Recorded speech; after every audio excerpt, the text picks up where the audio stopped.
and... You cut, yeah. I was like, why is it? Oh, really? Oh, okay. Maybe make it higher, yeah. Sure. Mine is like pointed directly at my I mouth. can't see either of you at all. So maybe we should So arrange maybe- this a little more, That's a good idea. like kind of a semicircle. Yeah, just you two step back just a little bit, because I have no idea what they're doing over there. How about that? Okay. Okay.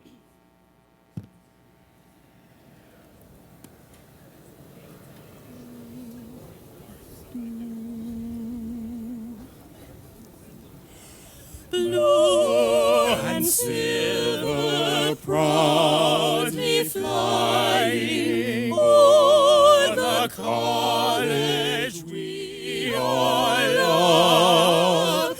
Sons and daughters pay their homage to our colors above. True. Okay. From Truest? Yeah. Okay. Just start from that. Yeah, right from truest. I'll give the lead in on the O. Okay. Okay. Oh, Truest fame and brightest glory, thine will always be.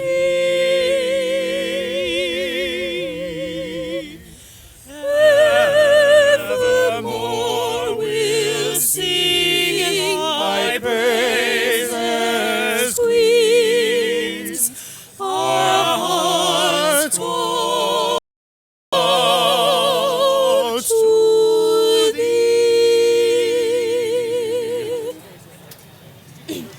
Okay. Okay. I'm actually surprisingly out of breath. This is more people than you'll ever sing for at Queen's College, so make it work. Blue and silver proudly flying o'er the... Oh, I was going too close. Okay. Okay, so, all right. So, like, oh. Oh, yeah, I'm just not sure how far it carries, like, at what... Okay, good. All right. Sure. Blue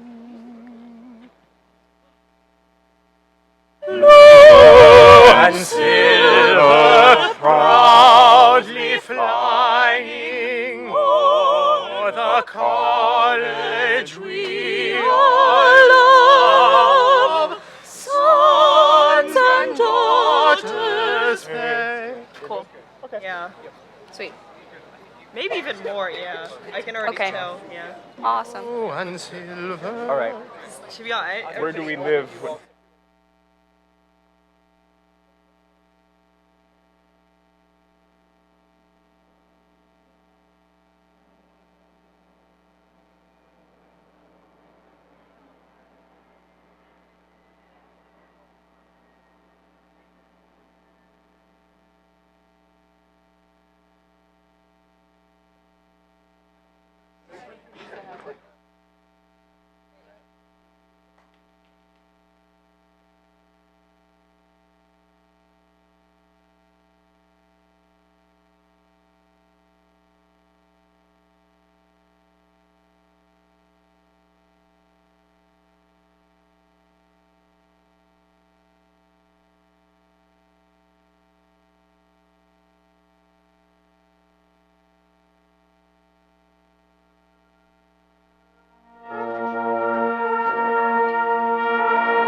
Good morning. I'm Adam Rockman, Vice President for Student Affairs. On behalf of the Queens College faculty and administration, it is my pleasure to extend to you the warmest welcome and congratulations. Many of you have come from far away to celebrate your graduates' achievements. Before we continue with the ceremony, I would like to ask for everyone to please silence your cell phones and mobile devices. I will now bring to an official end an enormously successful academic year at Queens College. As I speak, the class of 2015 has just walked through the welcome gates on Casino Boulevard one last time as students, reminding themselves of the Queen's motto, "We learn so that we may serve." Please note that our order of procession is as follows. Coming down the side aisle will be our alumni classes from 1945, 1955, and 1965. It is wonderful to have so many of our alumni join us today with the class of 2015, to wish the class of 2015 their best and to celebrate their own achievements. Leading our alumni will be Assistant Chief Marshal Michael Perrone. Down the center aisle will be members of the Plaque led by Chief Marshal E. Gordon Watley. Assistant Chief Marshal Simone Yearwood coordinates our graduates from all 4 academic divisions who will proceed down all of the aisles. As our alumni, faculty, and graduates march down the aisles, please welcome them with your warmest applause. Let the processional begin.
It gives me great pleasure to introduce our Chief Marshal, E. Gordon Watley, who will officially open and close these commencement exercises.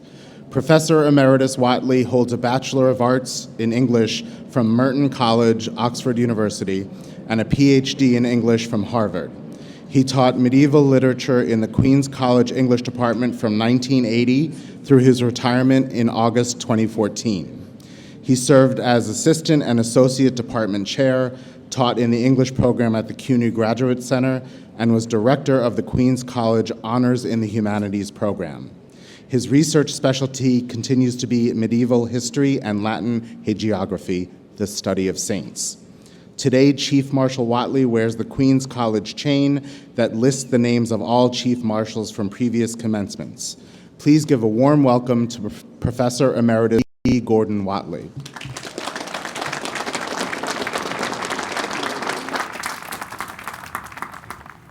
Thank you.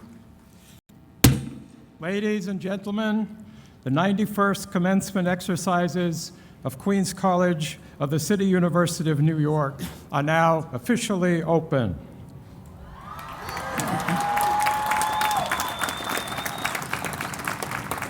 Let us thank the students and faculty members from the Aaron Copland School of Music for sharing their talents with us this morning.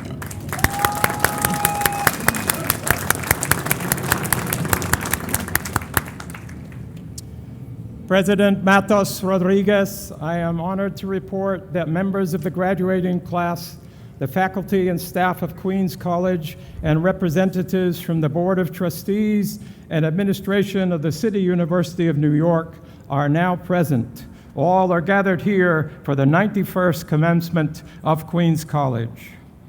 And now, I ask that everyone please stand and face the flagpole behind you, and we invite you to join in the singing of our national anthem, which will be led by Jocelyn Cruz, who is graduating today with a Bachelor of Music.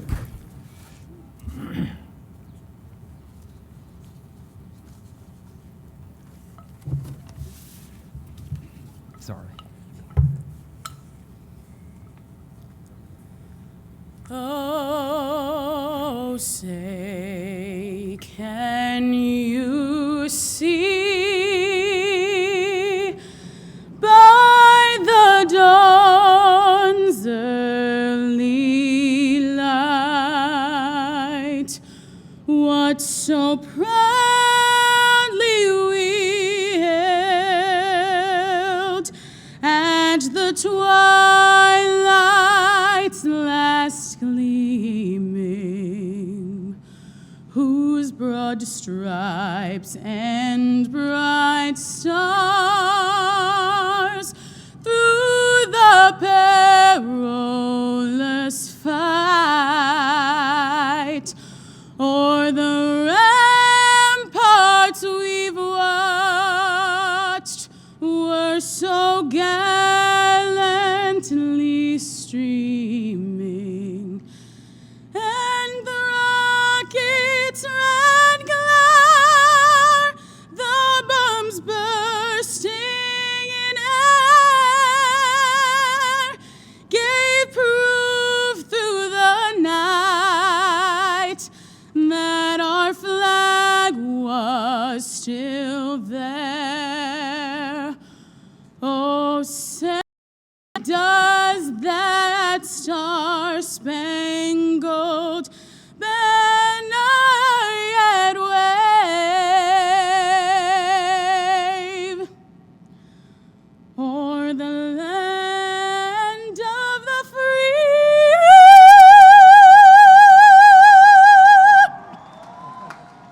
and the home of the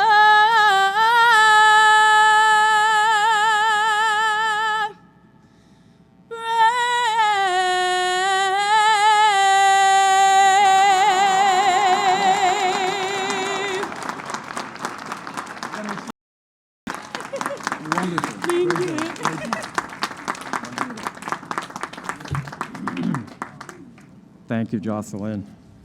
Please be seated.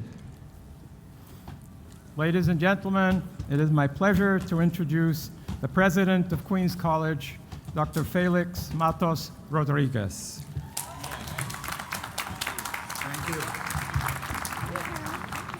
Thank you, thank you. Good morning, everyone. Are you guys ready? Let me just say something. From up here, you look great. Good morning to everyone and congratulations to our Queens College graduates.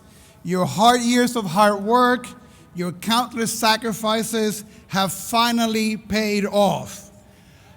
Yes. It is your day. I am especially happy to be here today because this is my first commencement at Queens College. Yes. It is a privilege to serve as president of this great college and an honor to preside over this joyous occasion. I want to thank the class of 2015. Thank you for making me, in my first year as president of Queens College, feel so much at home here. And thank you for sharing your love for this college with me. What a remarkable group of students you are. I am sorry that I only had a year to get to know you, but I promise that I will be looking for you, as I know, judging by the talents you have shown so far, that you're a class destined for great things and will be hearing much about you in the future. And please know, college presidents love all their alumni the same way that parents love their children. We love them equally. But you, class of 2015, siempre van a tener un lugar especial en mi corazón. You will always have a special place in my heart. Thank you so much. All of us around here today, around 10,000 faculty, family members, and alumni, and we have alumni here from the classes of 1945, 1955, and 1965.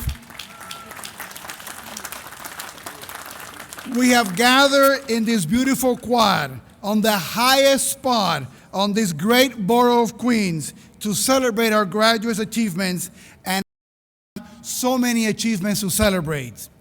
Among our graduates, 7 students were awarded prestigious Fulbright grants, which would allow them to study, teach, or conduct research abroad. The City University of New York got 15 Fulbrights in the entire system, and half of them, 7, came from Queens College, and they're graduating here today. The most prestigious award given in CUNY, the Jonas A. Salk Award for students who are going to medical school. 8 awards in the entire CUNY system. 2 of them are sitting with you graduating.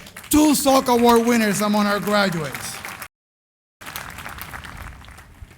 Many of you are the first ones in your family to get a college degree. I want all the graduates who are the first one in their families to get a college degree to please stand up and be recognized with a big round of applause. Please stand up and be acknowledged. That is Queens College. That is the City University of New York. Thank you. Some of our graduates are following the footsteps of their parents. We have many graduates today who call mom and dad Queens College alumni. So would all the graduates who have parents who graduated from Queens College please stand up and be recognized?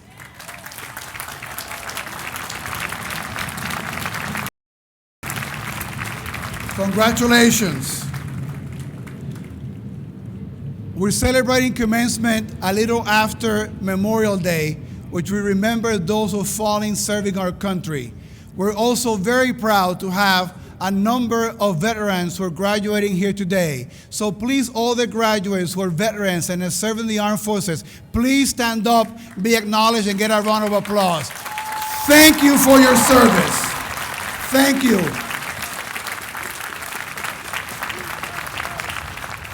And to all the parents, grandparents, siblings, uncles, aunts, husbands, wives, parents, significant others, and friends who are gathered here today, let me also say to you, congratulations. You have done a superb job helping these young men and women reach their goals. At this time, yes, give them a round of applause. At this time, I would like to introduce the members of our platform party. I will ask them to rise as a group. Others who will be speaking to you introduced later. So please let me welcome first our deans and associate assistant and assistant vice provost. Please stand up.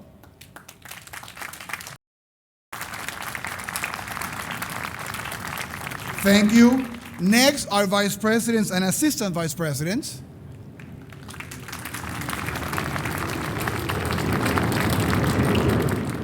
Next, our very dedicated department academic chair. We're also joined by our distinguished professors. Please stand. Thank you. We have the chairperson of the Academic Senate, Professor Manuel Sanudo. Annie? And the real president of Queens College, the president of the Student Government Association, my good friend Raj Mazahwari.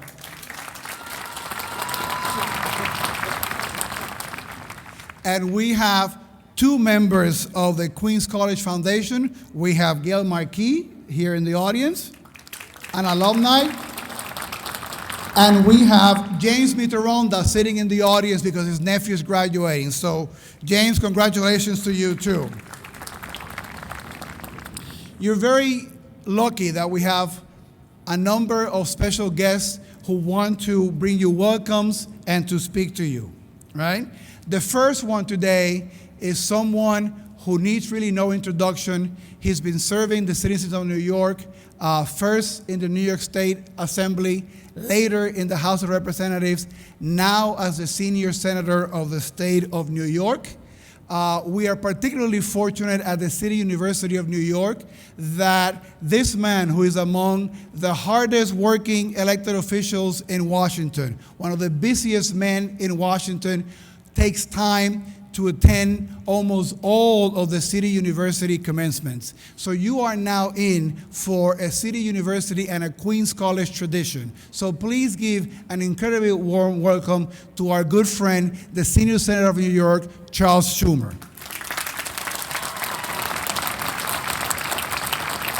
Thank you. First, let me thank President Matos Rodriguez, the faculty, the staff, the board, all the way down to the people who keep the place clean late at night. You've had a great first year and you've continued college, one of the best institutions of the higher learning, not just in New York, but in our country. Job well done. Now it's my honor to address the members of the platform, the friends and family of the graduates, but most of all, you, the class 2015 Queens College, congratulations. As you know, it's hard to pay for it. If you're poor, the federal government helps you out. That's a good thing. But what about the middle class?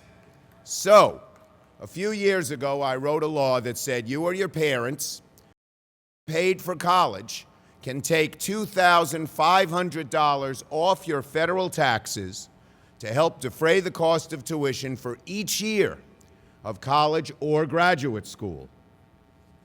And that is provided, of course, there's always a provided in Washington, provided your family income is below $200,000 a year.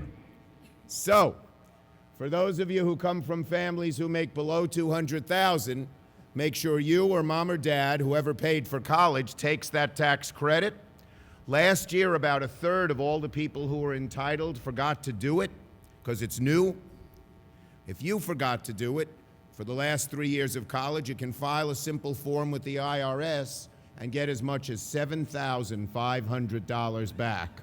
Not a bad class gift. Now, what happens to those who come from families who make above $200,000 a year. Moms, dads, how do you feel? Because a few short years ago, my wife Iris and I sat where you did and watched our daughter come up on the platform and get her diploma. Greatest days of our life. And if you're like us, you think back to the tough times. It's not so easy raising kids these days. We remembered when Jessica had 106.5 fever at 4 months old. We rushed her to the hospital. We didn't think she'd make it. Praise God, she did. We remembered when she was 5 and we put her on the kindergarten bus for the first time. And as the bus pulled away, she ran to the back of the bus, waving goodbye, tears streaming down her little cheeks. But when the bus came back at 2 p.m., Iris met her on her return. She bounded off the bus happy as could be. She said, "Mommy, I came back." When we explored what was going on in her little mind, she thought that was it. New family, new parents, new house, new neighborhood. Then we remembered Jessica as a teenager, when she didn't say much to us. And when she did, we didn't understand a word she said. And then moms, dads, you see your daughters and sons get that diploma and become an adult before your very eyes. Congratulations to the moms and dads. And finally, one more note of thanks. We're here having a great morning here at Queens College.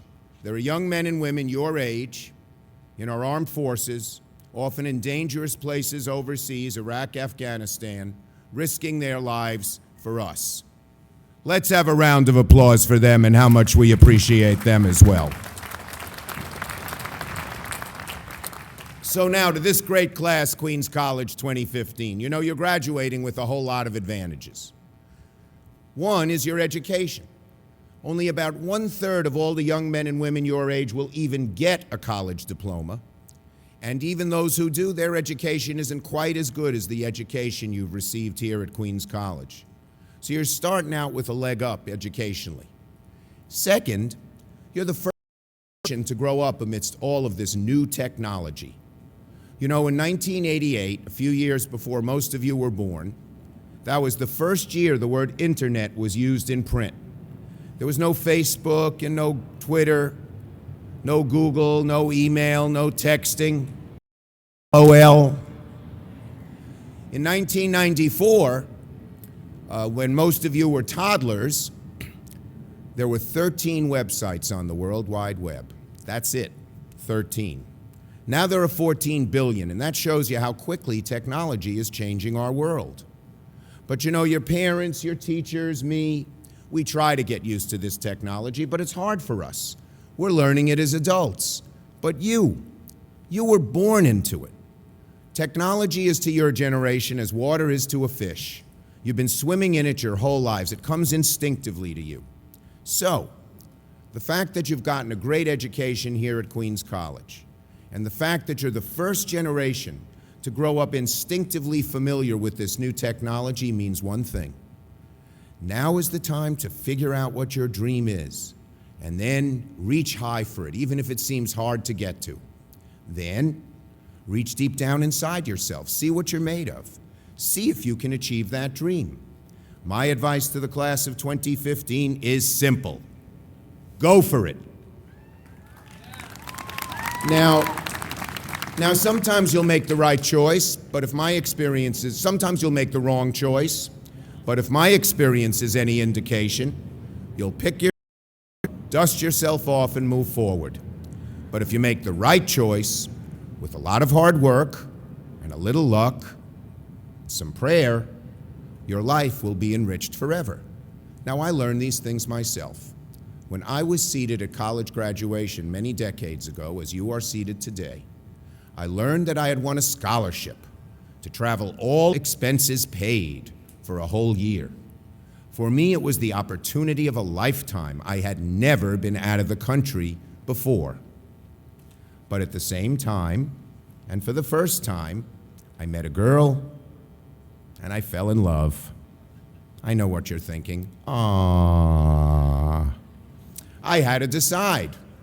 Do I go around the world for a whole year on the all-expense-paid scholarship? Or do I stay home with the girl, my first true love? Class of 15, put yourself in my shoes. What would you have done?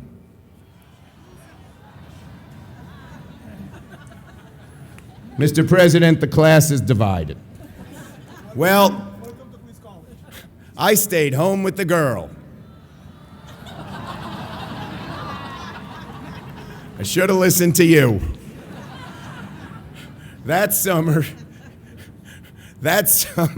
she went on a brief vacation, and I went to the airport to meet her on her return. As soon as she got off the plane, I saw by the look on her face something was the matter. She dumped me by Labor Day. There I was, no scholarship, no trip around the world, no girl. I said to myself, what a loser you are. You're never going to make anything of yourself. And in fact, I stayed in my house for several months, moped around, felt sorry for myself. But somehow, I picked myself up, dusted myself off, and moved forward. And a few years later, I found myself seated at graduation once again, this time from law school. But on the way home from law school, I told Mom and Dad I wasn't going to join the fancy law firm like we had planned. I told them my love was politics. My dream was to run for office, even though the chances of winning seemed remote. Well, my parents were shocked. My mother was particularly disappointed. You see, I came from a family that struggled to send their son to college and law school. My father was an exterminator, never went to college, didn't make much money, and the law firm was paying $400 a week, more money than my family had ever seen in those days. But my dream was to run for office. And so, that fall, at the age of 23, I ran for the New York State Assembly against very long odds and had 3 opponents. There was the party machine candidate, there was a neighborhood activist, and then there was my mom telling all her friends not to vote for me. So as she said, I'd get this dumb idea of being a politician out of my big, thick head. Well, graduates, a few years earlier, I sure didn't get that girl. But that November, I won the election. So, to this great class, Queens College 2015, go for it. And because you've gotten a great education, because you're the first generation to grow up amidst all this new technology, because you have families that you through thick and thin, and most of all, because of you and your talents, it is not only my hope, it is not only my prayer, but indeed it is my confidence you will succeed with flying colors and achieve your dream. To this great class of 2015, congratulations. Good luck. Godspeed, and don't forget, class, go for it.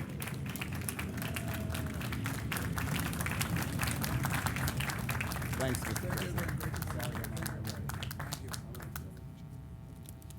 So let's hear it one more time for the Senior Senator of New York, Senator Charles Schumer. Thank you so much. Next, to give you greetings is Melissa McViverito, the Speaker of the New York City Council. She is the first Puerto Rican and Latina to hold a citywide elected position. She represents, yes, you can clap to that, yes?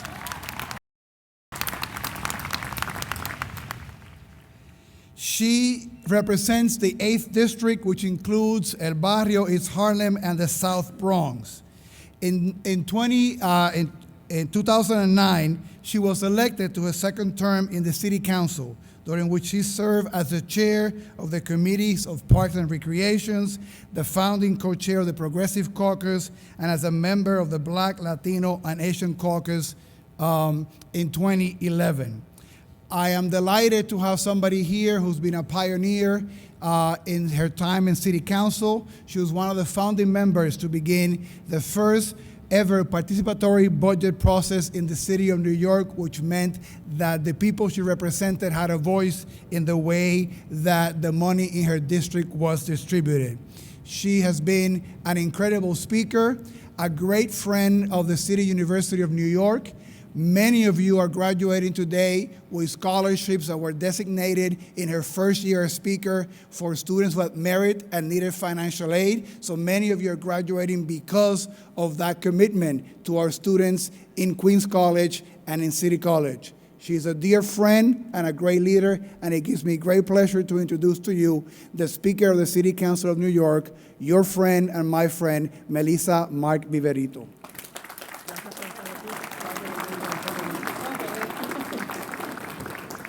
Buenos días. Good morning to all. I have to say this is an incredible moment, not obviously for all of you, but for your family. I remember graduating in 1991 and how important that day was for me, and that sense of hope and prospect for the future that was before me.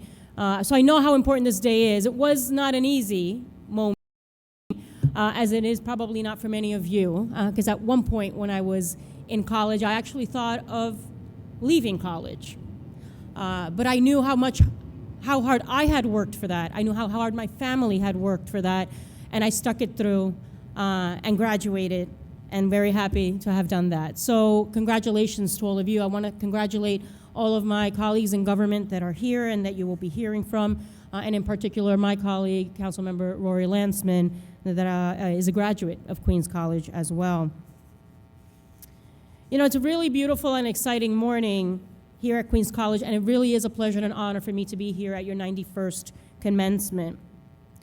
When I look out at your faces, I see the leaders, the thinkers, the innovators, the explorers. I see the future of this beautiful, beautiful city and for this country. The path to this day has been long and difficult at times, but the fact that 2,500 of you are sitting here today is a testament to your hard work and to your dedication.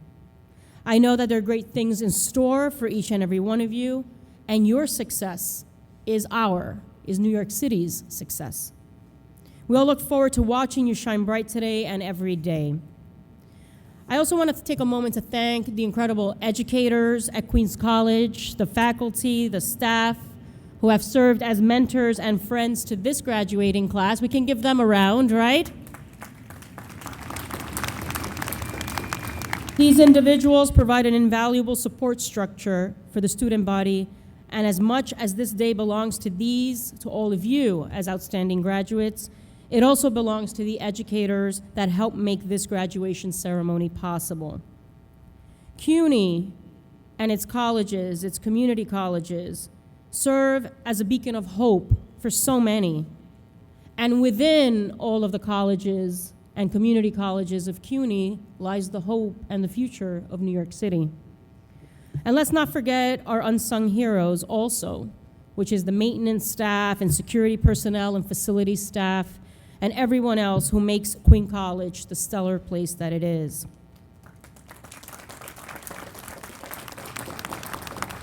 I especially want to thank President Matos Rodriguez, as I know him fellow, for his leadership and for nurturing an atmosphere at Queens College. I'm here at his first graduation ceremony at Queens College. I was with him at his last graduation ceremony when he served as president at Hostos Community College, and we're very proud of the work that he did at Hostos on behalf of the students.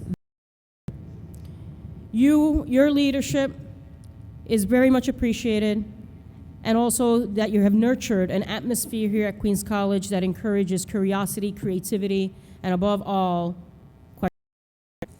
Right now, our society is asking itself some very big, very difficult questions. Questions that have no easy answers and no shortcuts. These questions ask us, in no uncertain terms, where we will make our stand in the fight for social justice. Questions that ask us how we can uphold equality and access to all, even when the status quo clearly pushes firmly against it. These are unsettling questions that ask us to do better, to try harder, to think bigger, because that's what progress requires from us. I hope that you all not only continue to ask these questions, but that you immerse yourself in these conversations. Get involved, get invested, be the squeaky wheel. I suspect that the graduating class of 2015 holds the answers to some of these questions, and society is ready for them. Society is ready for you. New York City is ready for you. Thank you. I wish you the best of luck and success for the class of 2015. Felicidades a todos en este día y pa'lante, siempre pa'lante. Thank you so much.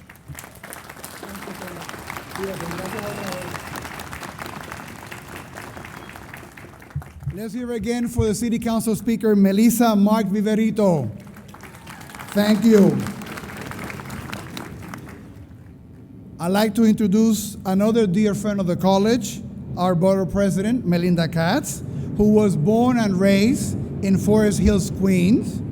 Her parents were dedicated to ensuring that the residents of our great borough have the best cultural resources right here at home. Her father, David, founded the Queens Symphony Orchestra, which has a home right here in our campus. And her mother, Jean, was the founder of the Queens Council of the Arts. Borough President Katz has over 20 years of service in key government positions, an assembly member, a city council member, and she's a champion for Queens and Queens families. She has been a stalwart supporter of Queens College, allocating literally millions of dollars of capital funds to help us provide the best resources and facilities for our students. In this year that I have been president, she has been a supporter and a thought leader.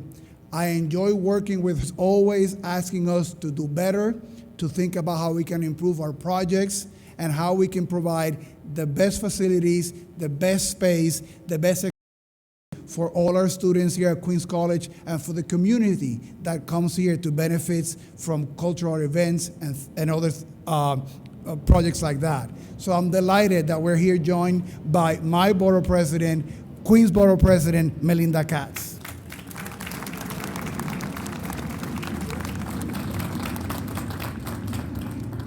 Good morning. I want to President Matos Rodriguez for all the great work that he does. I want you to know he got appointed president of Queens College, and I think it was the next day he was in my office saying, this is what Queens College needs, this is how much we need, this is what we're going to do with it. And I promise you that I will bring this institution to new and greater heights than it's ever been. And he has not let me down. So congratulations to President Rodriguez. To our great speaker, Melissa Mark Viverito, who has proven that a great speaker understands that there are 5 boroughs to the city of New York. And Speaker Mark Viverito is here, she cares, and she has been a great friend to the borough of Queens, and we thank her for that. Of course, to your great councilman, Rory Landsman, who does great work for the district, and to your speaker today, Congressman Joe, a graduate of Queens College, a good friend, and a great congressman who makes sure Queens is represented every single day in the United States House of Representatives. Congratulations to our great graduates of Queens. You are graduating from a borough that has a nationwide reputation.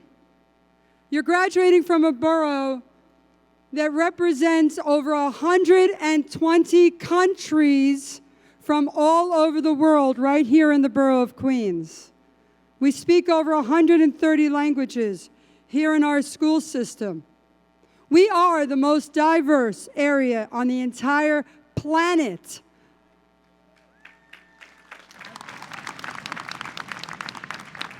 And we set an example for the rest of the United States of America. We are becoming, and with that comes responsibility. With that comes the dedication to make sure that we are good examples to the first generation graduates. Congratulations. It is a truly remarkable achievement. And to your parents, you know, I have a 4-year-old and a 7-year-old. I'm 49. I have a 4-year-old and a 7-year-old. And all of your parents right now are saying to me or to themselves, she has no idea what she's in for. And you're right. I don't. But I will cherish every single moment until, God willing, my children end up in a graduation ceremony like this. But the hardships, the challenges, all of the things that you did, parents, to get your kids to this day, you need to be congratulated as much as the students here today that are going to be new graduates. So congratulations to all the parents. And finally, you know, it's funny that Senator Schumer talked about the new generation of technology. So I'm 49, which is relatively young, and I still give my 4-year-old my iPad to figure out what I'm doing wrong. And the new graduates are going to have special responsibilities in this new age of technology. I am amazed every single day by my kids how much more we learn today than we ever did when I was going to school. But with that comes the responsibility of a new world, a new technology, new challenges that we are facing. And Queens College prepares every single student here to meet those challenges. But with that comes responsibility. So as the borough-wide elected official from Queens, I'm going to ask the graduates here one favor. We see all of the alumni that are celebrating their reunion here, 60 years, 50 years, 40 years. They've come back to celebrate you. Can we give them a great round of applause?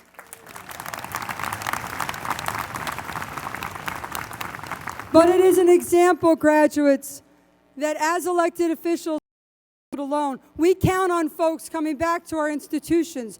We count on graduates who have been successful amongst many challenges. So I ask one favor of you. As you go on and make a living and graduate from all of the master's programs and law programs and doctorates, please come back.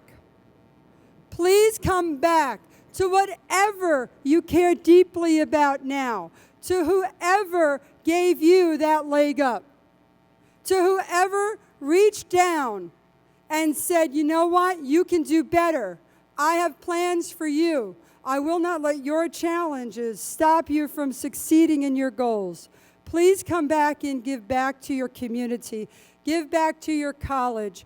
Give back to those that made sure that you make it here today.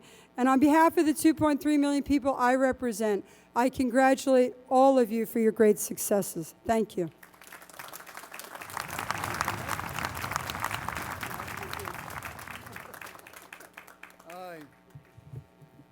Let's hear it for our Borough President, Melinda Katz. We look forward to having you again next year where you continue to be 49.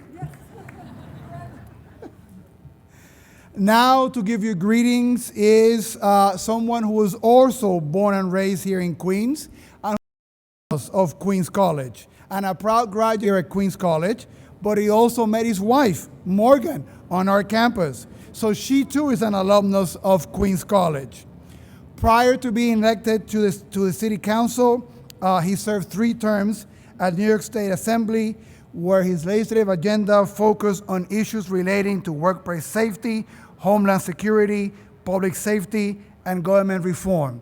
We're so delighted to have an alum that represents us in the City Council who looks after the large items, but is also actively working with us when the parking meters do not work and we need to call people to get them repaired.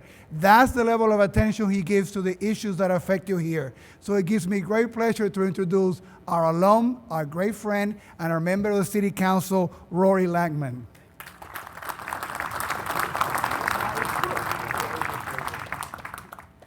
Well, thank you. Last year, you could say that I met my wife, Morgan, while we were students at Queens College. This year, you need to say I met my wife, Judge Morgan, while we were students at Queens College. So you never know how far you can go with a Queens College degree. Well, good morning, everyone. Dr. Matos Rodriguez, distinguished faculty, the family of Andrew Goodman, guests, parents, and most importantly, our graduating students. It is an honor to be with you, to be back at Queens College, and to represent Queens College in the New York City Council. This is truly a special place. This whole institution, these buildings, this quad, these professors, the classes you took, they're all here because New Yorkers put them here. New Yorkers had the vision to found the greatest public university system in the United States and the fearlessness to found Queens College itself in the middle of the Great Depression. During good times and bad, New Yorkers nurtured and grew this college, and all for one purpose, so that the spirit of this great city, this capital of the world, can live in each of us throughout our professional lives. You're going to get a lot of advice today. Here's what I've got to offer. It's worked for me, and I flatter myself to think that it's worked for the lives that I've been able to touch and the contributions that I've been able to make, such as they are. It worked for Joe Crowley, one of the senior representatives of the United States House of Representatives, senior members. Worked for, I like to think, Andrew Goodman, who helped change America. I don't care where you're from or where you're going. I don't care if you're 4 years out of high school or if you've got grandchildren. And I know there are some people in this audience here graduating who've got grandchildren. I don't care whether you've got a degree in accounting or in French literature. Always be New Yorkers. Always be New Yorkers in everything that you do. Be bold, be tenacious, be industrious, be candid, better yet, be blunt. Be for yourself and for others in that way that only New Yorkers can combine. That's what this city and what this country needs of you. And that's what you've earned for yourselves. And if you can always be a New Yorker in whatever you're doing, wherever you're doing it, you'll have truly earned the City University of New York degree that you're receiving today. Good luck to all of you. Thank you for succeeding, and God bless this great city that we're all so privileged to be in today.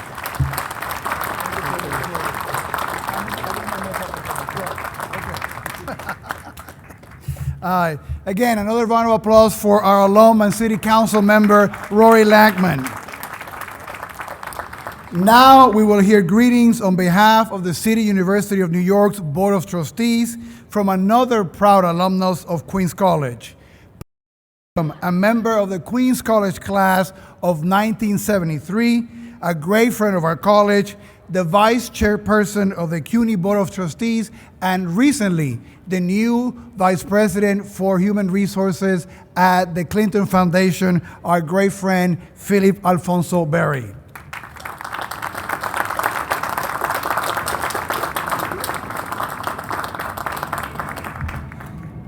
Thank you very much. It's really great to be here.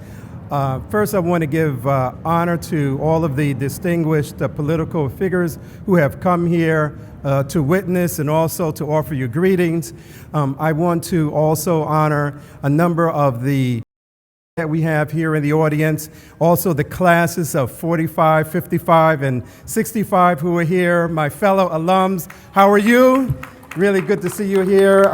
Myself and my fellow alum, Alan Dobrin, we're looking forward to our time when we can also have our class walking here.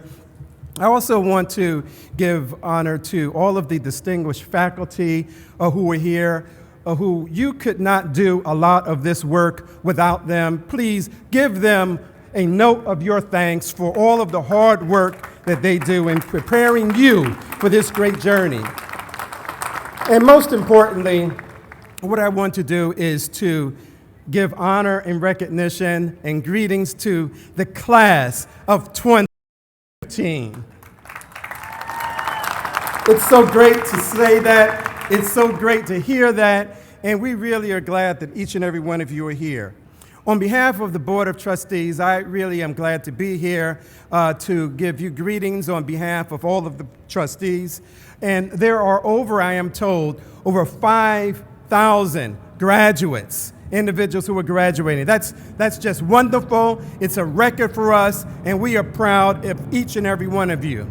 You really should be very proud of all of your achievements. Know also that you could not do this work without many of the family members who are here, who are supporting you, a number of you who are first in your class, who are first in your family, the first who are able to push things forward for the family and also for this university. We want to thank each and every one of them for their hard work.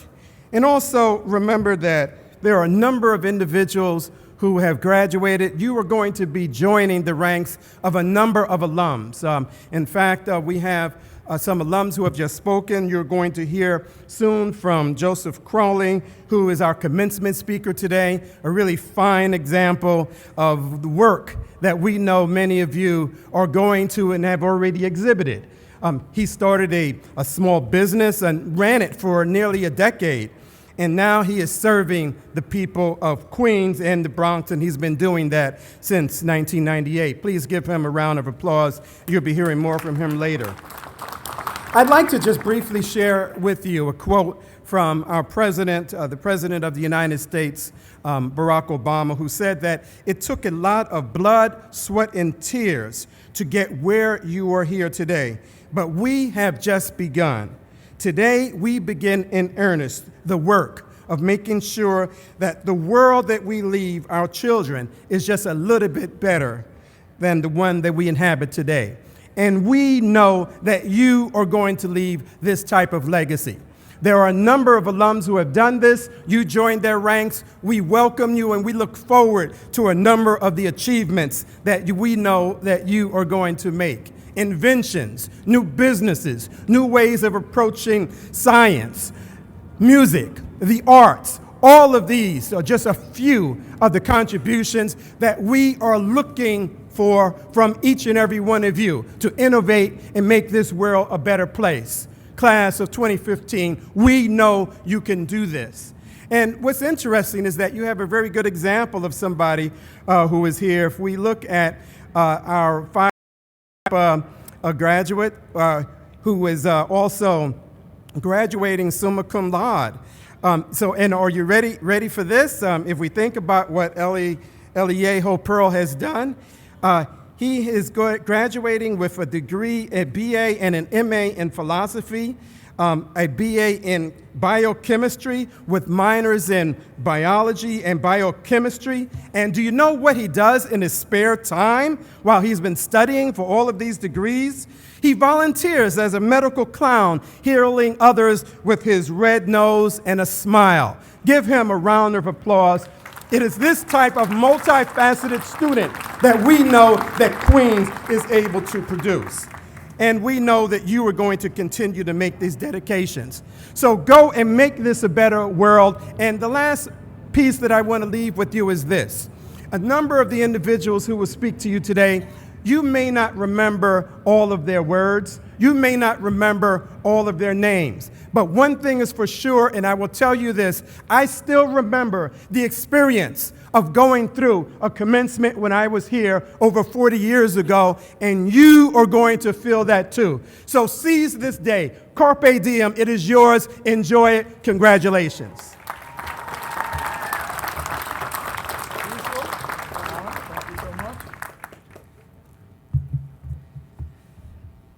Thank you. Another round of applause, please, for our Vice Chancellor, Vice Chairman Berry. To bring greetings from the City University of New York, we are fortunate to hear from yet another accomplished alumni of Queens College, a member of the class of 1974, and a strong Queens College supporter, a mentor and a friend, CUNY's Executive Vice Chancellor and Chief Operating Officer. Please give a big round of applause to Mr. Alan Dobrin.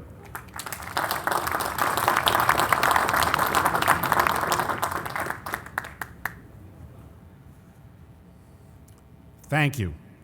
I am delighted to join you for what is always one of the happiest days of any academic calendar, the Queens College Commencement. I am pleased to welcome to our ceremony my friend, Vice Chancellor Board of Trustees of the University of New York, Philip Berry. I'm especially honored to introduce Congressman Joseph Crowley, a lifelong New Yorker and an alumni of Queens College. I'm also happy to recognize President Felix Matos Rodriguez. No president in this system works harder, cares about their college, or has greater vision. We're all very proud of him. Most of all, I want to welcome the Queens graduating class of 2015. I know that you've put in years of hard work and sacrifice, all of which requires balancing the demands of school, work, and family. I've been at CUNY now for 13 years, and I've spoken at 36 graduations. I got to hear some wonderful keynote speakers, from President Bill Clinton to Walter Isaacson and Robert Caro, and all of them had wise information to share in their own way. To spare you the time of having to go to 36 graduations, there are two lines that stand out for me of all of those speeches, and in truth, they weren't by the most famous people. One was at a CUNY BA graduation. The speaker was one of the principal announcers on National Public Radio. He was a former college football star. Now he was in a wheelchair. And he said to the audience, he said, many of you were sitting out here today thinking about your career, thinking about what you like. He said, I have no idea what your career or your life is going to be about. The only thing I know for sure, it's not going to be what you're thinking about today. And the other one said, you've all heard the expression, he who dies with the most toys wins. And she said that's actually wrong. It's he who dies with the best stories wins. Life's about having experiences. Go out and have great experiences. So it is in that spirit I offer you, Queens College Class of 2015, my heartiest congratulations. On behalf of the Chancellor and the entire city of New York, is filled with the exhilaration of renewal, the satisfaction of challenges met, and the hope for a very bright future. Now, before I sit down, it's a matter of personal privilege. As a graduate of Queens, and my wife is a graduate of Queens, and 2 years ago, my youngest son graduated Queens, and next year my oldest son will be getting his master's degree from Queens. I understand what it means to be a student and a parent. One of the parents here is one of the best presidents in the CUNY system, Russ Hotzler, and his daughter Brittany is graduating today with her master's degree in applied environmental science. So I just want to congratulate Russ as a parent, congratulate Brittany as one of the graduates. Thank you.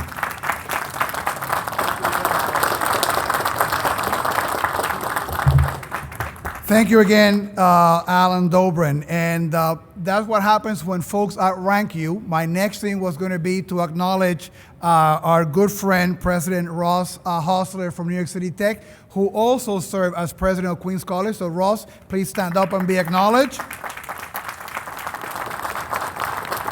And we also have in the audience Assembly Member Eric Delan, whose wife is a graduate, so we want to thank him and congratulate him and her. Thank you for being here. We're moving now to the part of the program where we confer the honorary degrees. During this past winter session, Queens College students accompanied civil rights activist and retired director of Queens College, Hillel, Rabbi Moshe, to Alabama and Georgia to learn more about the civil rights movement. They were enrolled in a course entitled In the Footsteps of Dr. Martin Luther King, Jr. This course inspired Jay Kessenbaum, a junior majoring in political science with a double minor in film studies and business administration and liberal arts, to write a tribute to our honorary degree recipient, Andrew Goodman. I would like to invite Jay to the podium to share what he wrote, a letter to Andrew Goodman. Jay, thank you so much for being here with us.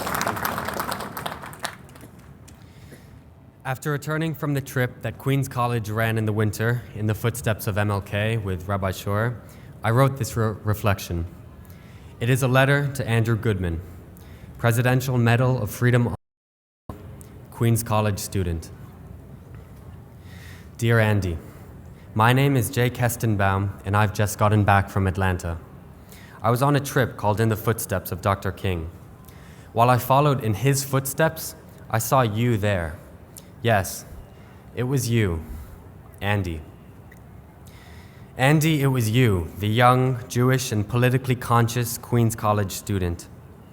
Andy, it was you down to Mississippi during the Freedom Summer of '64 to register the 93% of disenfranchised Mississippian blacks, of American blacks, of Americans. And Andy, it was you who was murdered down in Mississippi that dark August night. Andy, I didn't act with you, but I saw it happen.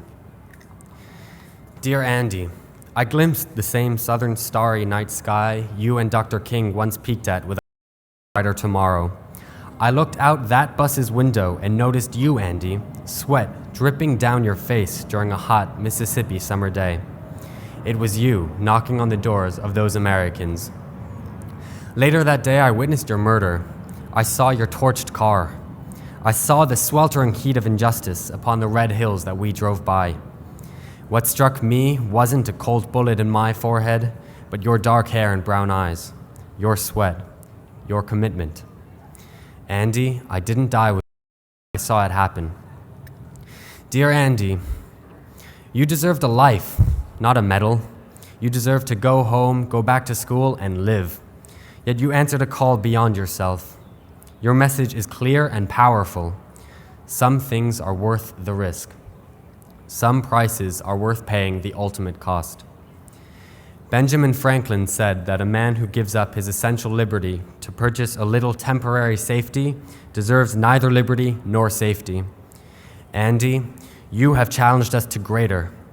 A man who gives up his or his fellow brother's essential liberty deserves neither liberty nor safety. Andy, that day I saw your murder, I saw something. Dear Andy, that day I saw your murder, I saw you. I saw your body, and I saw you rise like a phoenix from the ashes of your car. That day I saw your murder, I recognized that you, your ideals and you, had entered the collective unconscious. Andy, your friend and classmate, Paul Simon, wrote that you were his brother. Today, I can tell you more. Today, I can tell you and all here that your ideals are my brothers and my sisters, my mothers and my fathers. They are my families, my friends, and my fellow students. They are our communities, our governments, and our countries. Andy, though we didn't act with you, Andy, though we didn't, and Andy, though we didn't die with you, I say today, what can we do? Thank you.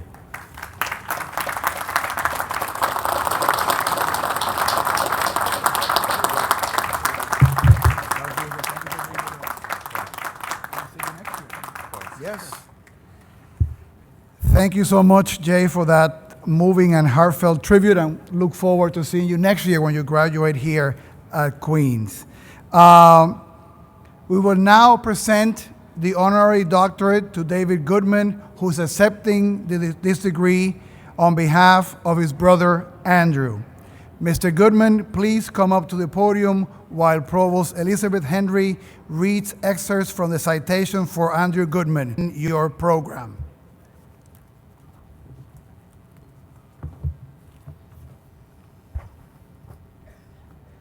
Sensitive, intelligent, and brave, Andrew Goodman gave his life at the age of 20 in the cause of civil rights.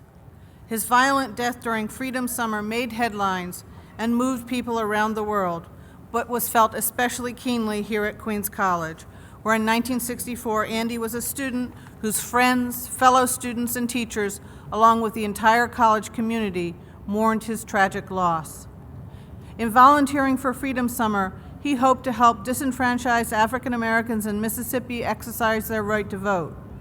But on June 21, 1964, he and his friends and colleagues, Michael Schwerner and James Chaney, were targeted, waylaid, and murdered in a conspiracy involving local police and the Ku Klux Klan. We cannot know what Andy might have done with a longer life, but his powerful example continues to infuse our hopes for racial justice and democratic rights for all. His life has been commemorated in many ways and places, among them our own Cheney Goodman Schwerner clock tower on the library, which you can see behind us. In 2014, these three young men were awarded the Presidential Medal of Freedom, the nation's highest civilian honor. President Barack Obama pointed out they are often remembered for how they died.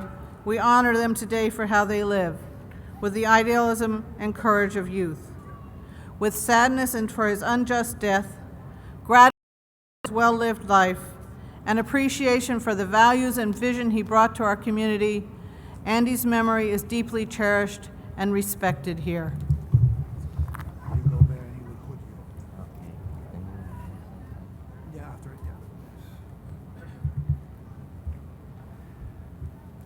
Now, by the authority vested upon me by the Board of Trustees of the City University of New York, I hereby confer upon Andrew Goodman posthumously the degree of Doctor in Humane Letters honoris causa with all the rights, privileges, immunities, and honors pertaining thereto.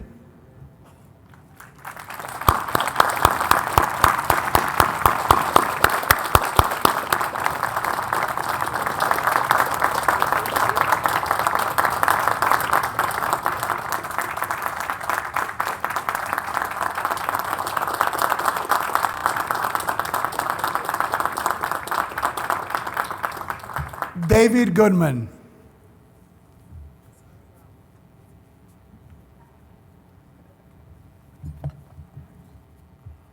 Would everybody graduating today please stand up? My brother graduates with you today, and he's part of your class. And would the faculty stand up? All the faculty? Thank you and your predecessors for educating my brother, Andrew Goodman. Thank you very much.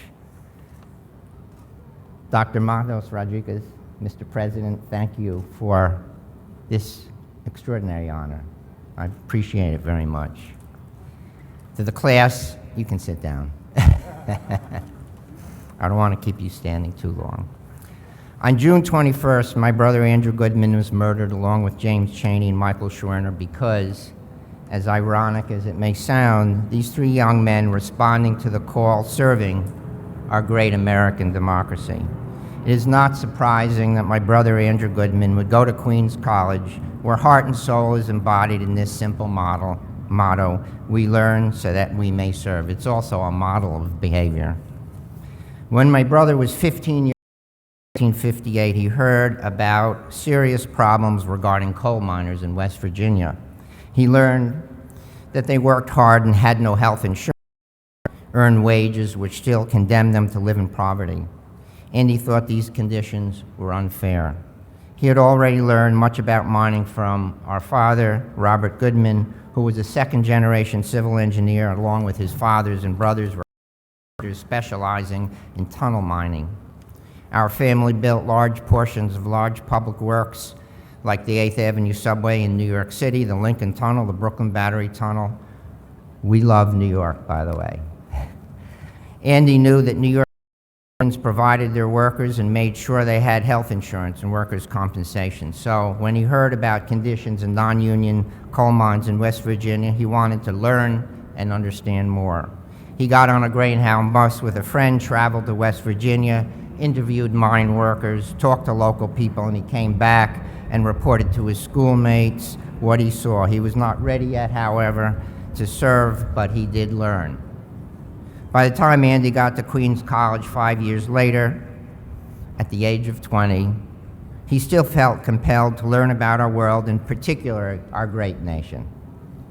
But now he wanted to do what he could, and while finishing his junior year at Queens College, if you had dark skin in Mississippi, you were probably not permitted to vote by the white power structure controlling the state. He felt that was unfair also, and he was ready to do something in the service of upholding these self-evident truths that all men are created equal. In the spring of 1964, the leaders of the Mississippi Student Nonviolent Coordinating Committee visited Queens College, right here. They asked if there were any students who would serve the cause of social justice, who would be willing to spend the summer as volunteers along with 1,000 other young adults in their 20s, just like you, the graduating class of 2015, to learn and then to serve our great nation in redeeming those unalienable rights that include life, liberty, and the pursuit of happiness. Andy found his opportunity to learn so that he could serve. By the way, President, Queens College sent a disproportionate number of students to Freedom Summer. There were 1,000 students, way outnumbered any of the Ivy League schools and any of the other schools in the country. Queens College.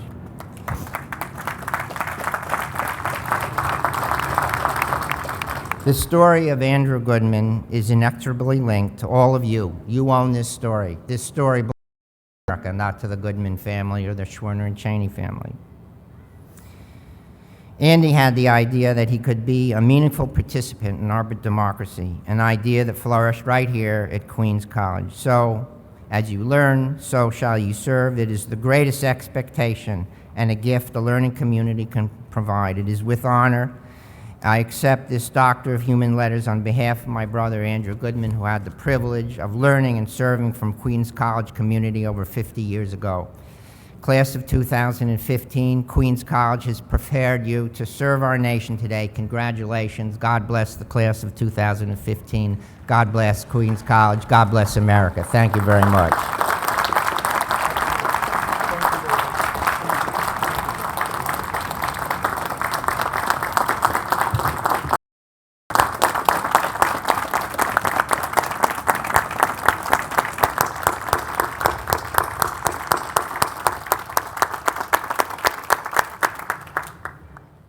Thank you so much, David, and to the members of the class of 2015, you're making history. This is the first time in the history of Queens College that we award an honorary degree posthumously.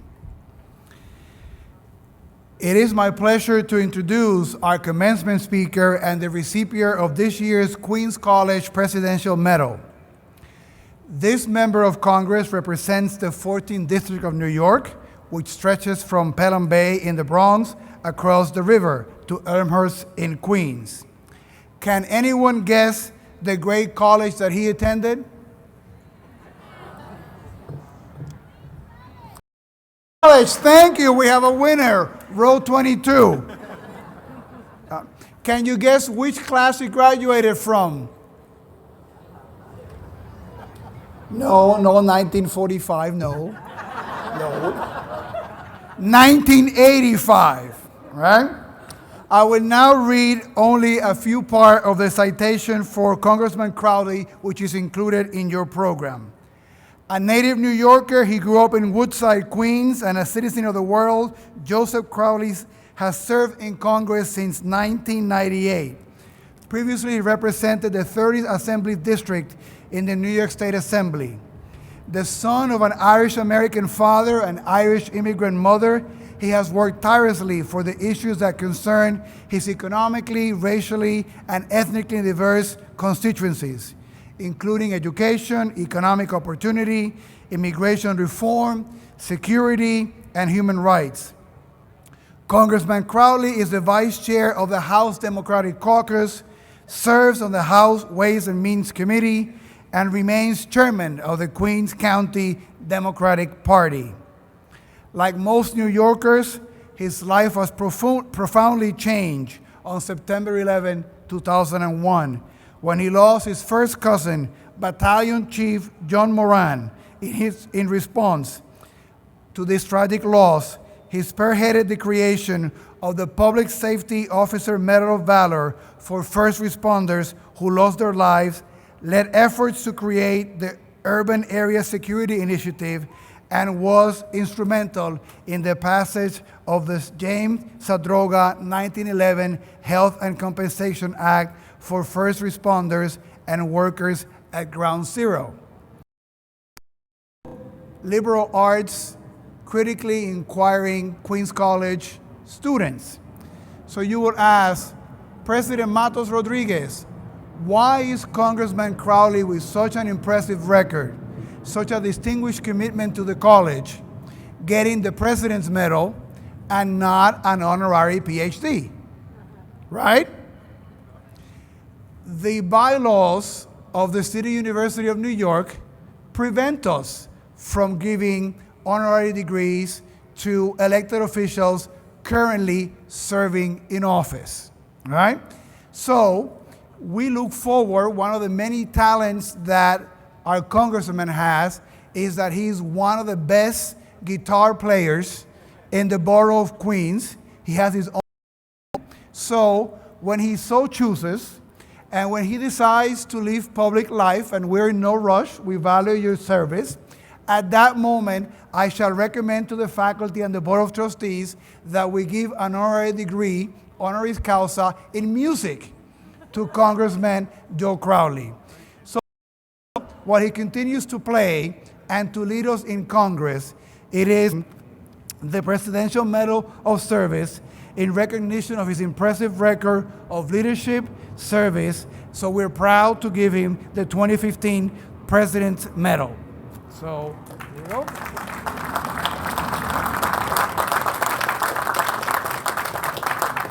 So,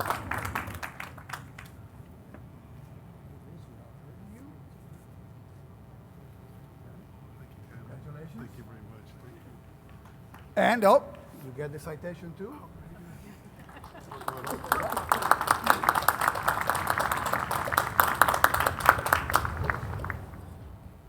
Class of 2015, I give you Queens College alum and your commencement speaker, Congressman Joseph Crowley.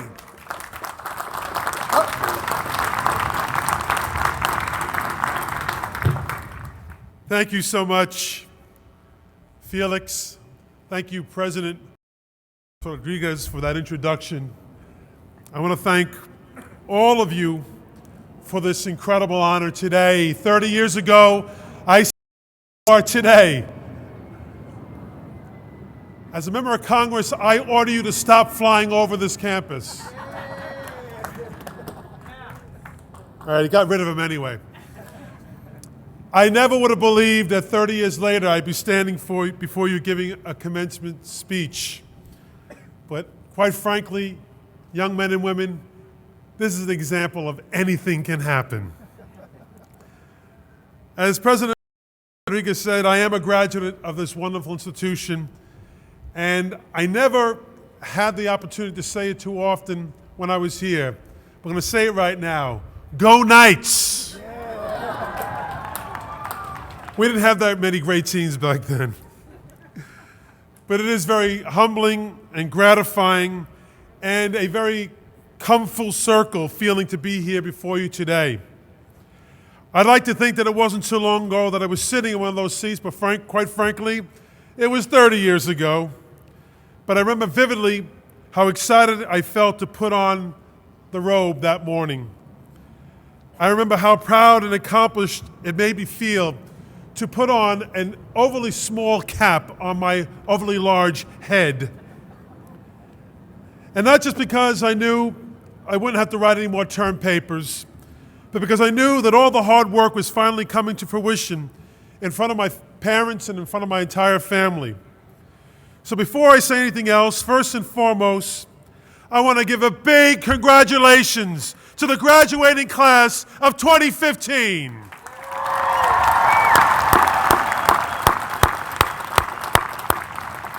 You should be and you ought to be proud. You have shown dedication and commitment. You have studied hard and you've burned the midnight oil to help build a better future for yourselves, for your family, your city, your state, and your country. And to all the parents and the grandparents, siblings and friends who are here with us today, you have also helped these students reach this milestone. I thank you, and you can see the result of all your hard work before you today. So congratulations.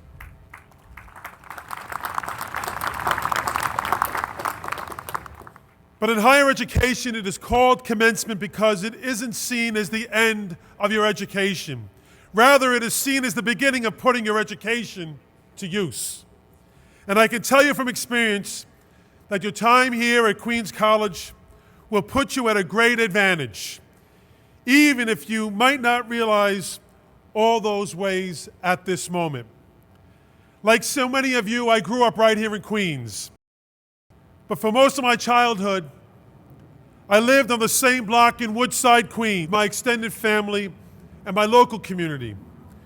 So despite Queens being one of the most diverse places in the entire world, I didn't truly experience diversity and a broader piece of the world until I arrived here at Queens College. Even though I wasn't far from home, it took me some time to get used to this new experience, my first foray into the adult world. I took new kinds of classes and learned new things. I met new people from all over the world, different ethnicities, different economic backgrounds.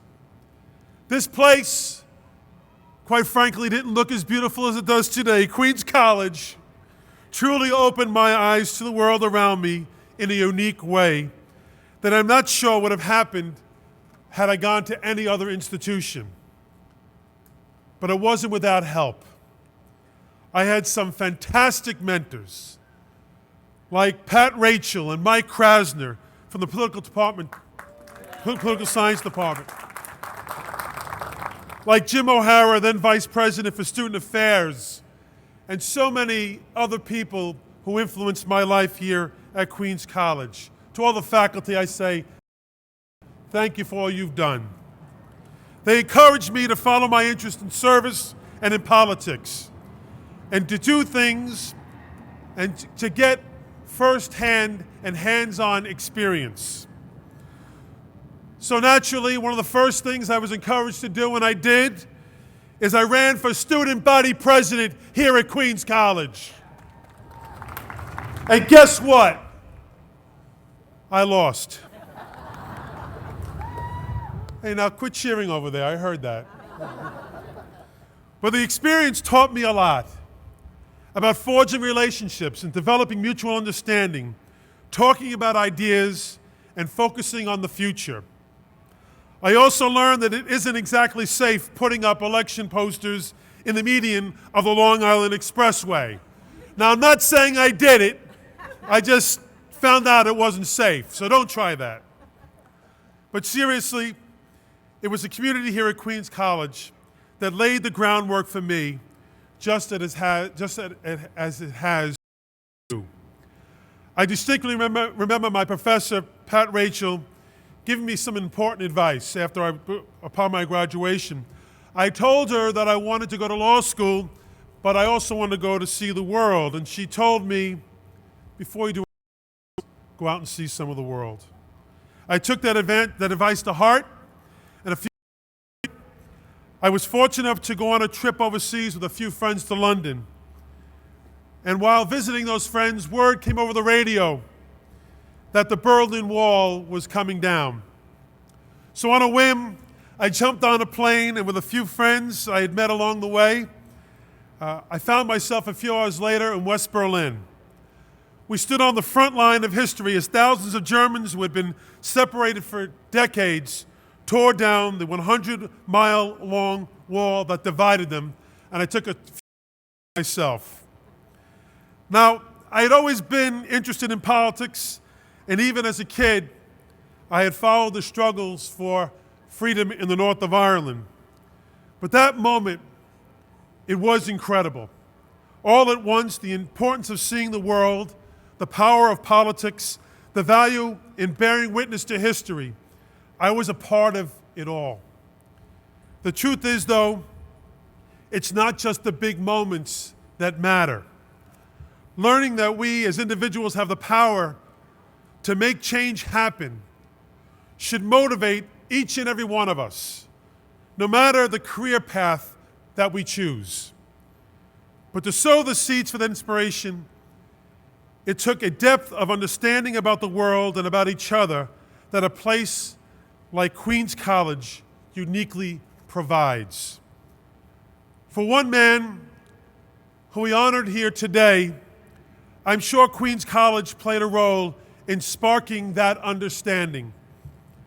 As we all heard, Andy Goodman was a student here when he decided to spend the freedom of summer of 1964 helping African Americans register to vote and to exercise the vote in the state of Mississippi, where they were deterred from that right and outright threatened against exercising that right with death. Andrew and two of his colleagues, James Chaney and Michael Schwerner, were targeted by the local police, some of whom at that time were members of the Ku Klux Klan. And after being pulled over for speeding, the young men, then followed by an officer who was a Ku Klux Klan member. That officer ordered them into his patrol car and brought them to a field, a desolate field, a lonely field, where a mob of Klansmen were waiting for them. Imagine, if you could, put yourselves in their shoes. And because of the Klansmen's zeal of hatred, they took their lives.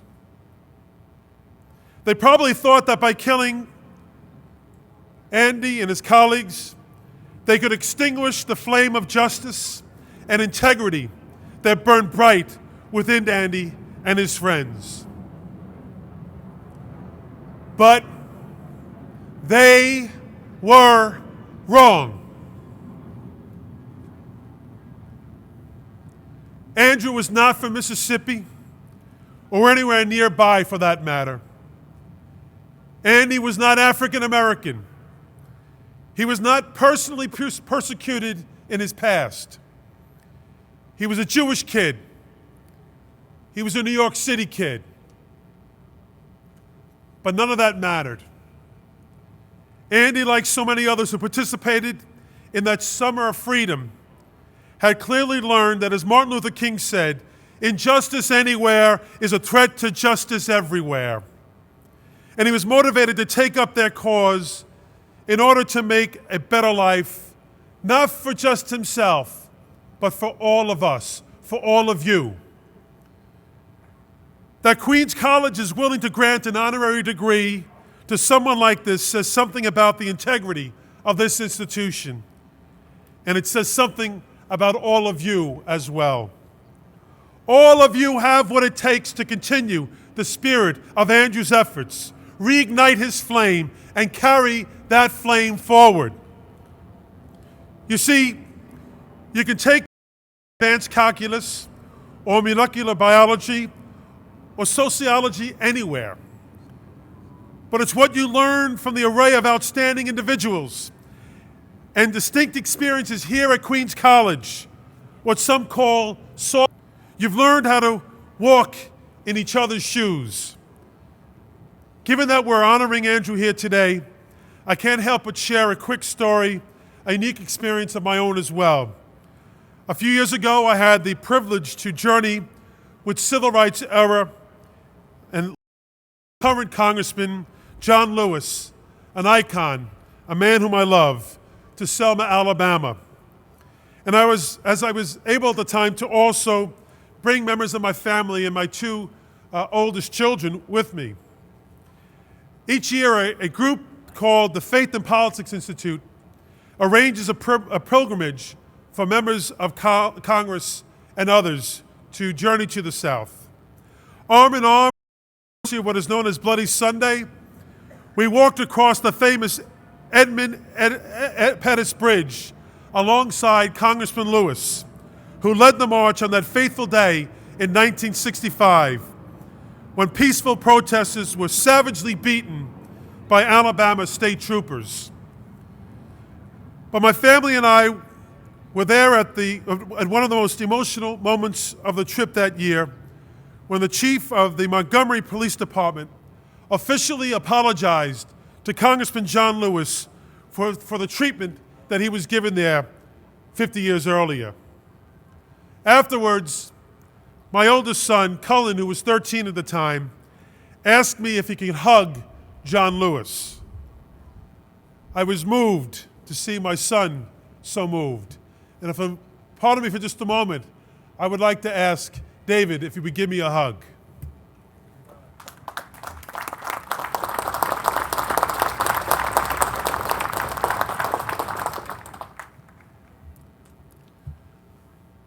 Opportunities to learn on a personal level about issues other people face go a long way in forming the empathy that inspires us to make others live better lives. And going to such a diverse place like Queens College makes each and every one of you a cut above other institutional graduates that are graduating this year. One of the most important things I learned here and have continued to learn in Congress is this. In order to learn about change, you have to have an open mind and broaden your understanding of others. But to help participate in creating change, you also have to be able to show others where you are coming from. You have to tell your story and the stories of people like you, so others understand why you feel and think and believe the things that you believe. The same organization that arranged that visit to Selma gave me an opportunity to do just that on an issue that I care very deeply about. As you were told earlier, my mother is an immigrant. It's an issue that is so important to our city and to our country. It is the issue of comprehensive immigration reform.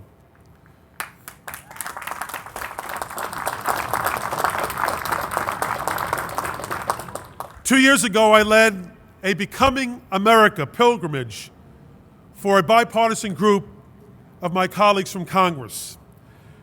This exploration of our nation's immigrant heritage presented another chance for me and my colleagues to promote the idea that unless you were a Native American, all Americans were immigrants at one time or another.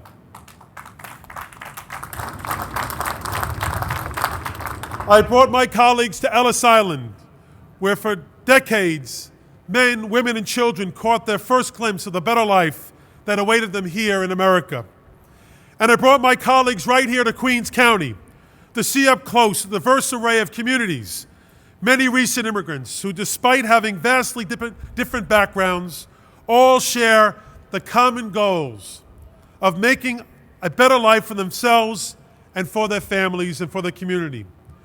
I sincerely hope that showing other members of Congress where I came from and who I represent helped them to understand why I feel so strongly about things like reforming our immigration system, helping folks earn a living wage, and making sure everyone has access to affordable health care.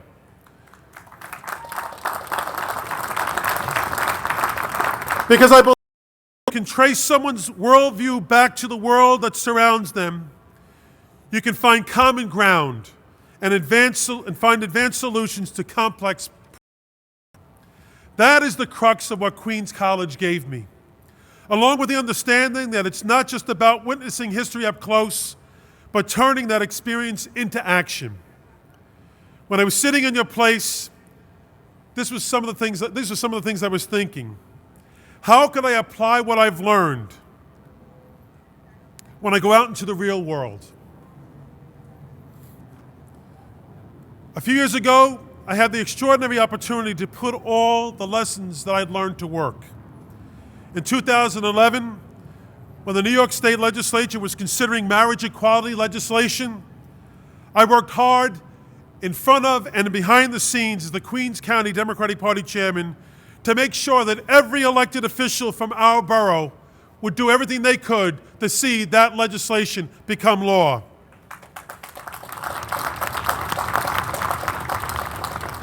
In a prior vote of the 7 members of the Queens County delegation in the New York State Senate, there were quite a few who had voted no. When that bill came before the state legislature, every member of the Queens Senate delegation voted for that legislation to make it the law of New York State. And can I just take a moment of personal privilege and say, thank God for Ireland.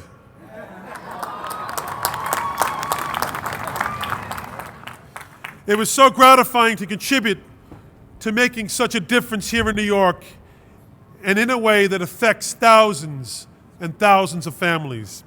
And I have no doubt that the lessons I learned here in and out of the classroom at Queens College made a huge contribution to my own life and my ability to take on these tough issues. Each of you has your own path forward. It's not going to be easy. This is a challenging time to live in the United States, and you're going to face adversity. But as you go into the world to try to make it a better place, I hope you will take to heart the words of one of my heroes, Abraham Lincoln, and I'm wearing my Abraham Lincoln socks, who in replying to a young man who sought his advice on becoming a lawyer, he said to him, "Always bear in mind that your own resolution to succeed is more important than any one thing." And he's right. He was right, and he is right. Because of your time here on campus, you have the skills and the resolution that each of you needs. Because of your time here on this campus, you have the ability to come to the world and the people around you. And because of the time that you have spent on this campus, you have the pride in knowing that whatever path you choose, this school has put a unique set of tools in your toolbox that set you apart from others in achieving your own success. I can't wait to see what all of you do with your lives and your futures. So, be a little bit radical. Take your faces out of those iPhones from time to time. Don't just click like every time. Engage as citizens and make people like me, leaders, a bit uncomfortable from time to time as you work to make this world a better place. Congratulations, and congratulations to the class of 2015 college. Go Knights!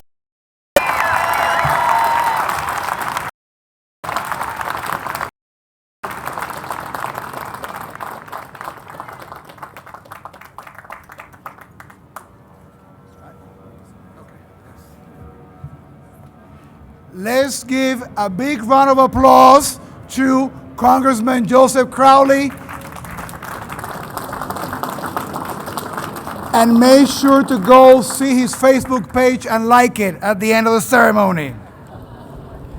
It now gives me great pleasure to introduce one of your own, one of our great graduates, Elihu Pearl, our class valedictorian. Yes, let's hear it, yes.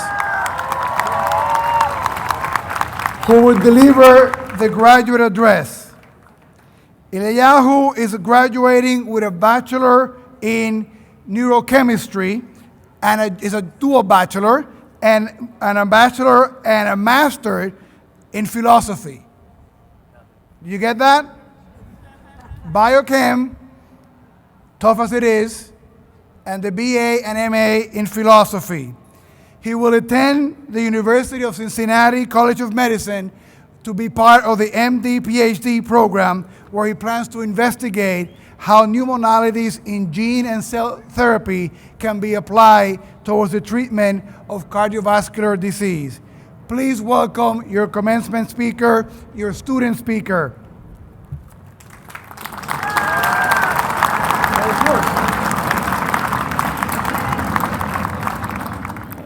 Esteemed faculty, staff, family members, friends, today's honorees, and fellow students, good morning. To the class of 2015, congratulations, we did it.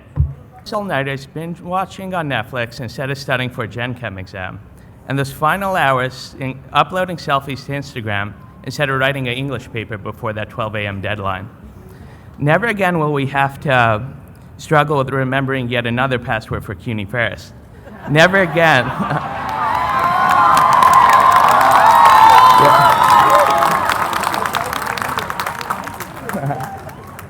Never again will we be kicked out of the library during finals, only to be let back in 5 minutes later. And never again will we miss our drama class looking for parking around campus. Of course, our experiences at Queens College are much greater than these, and before we reflect on them, let's give a great round of applause to the exceptional faculty and our parents and family members gathered here with us, as we could not have accomplished being here today without them.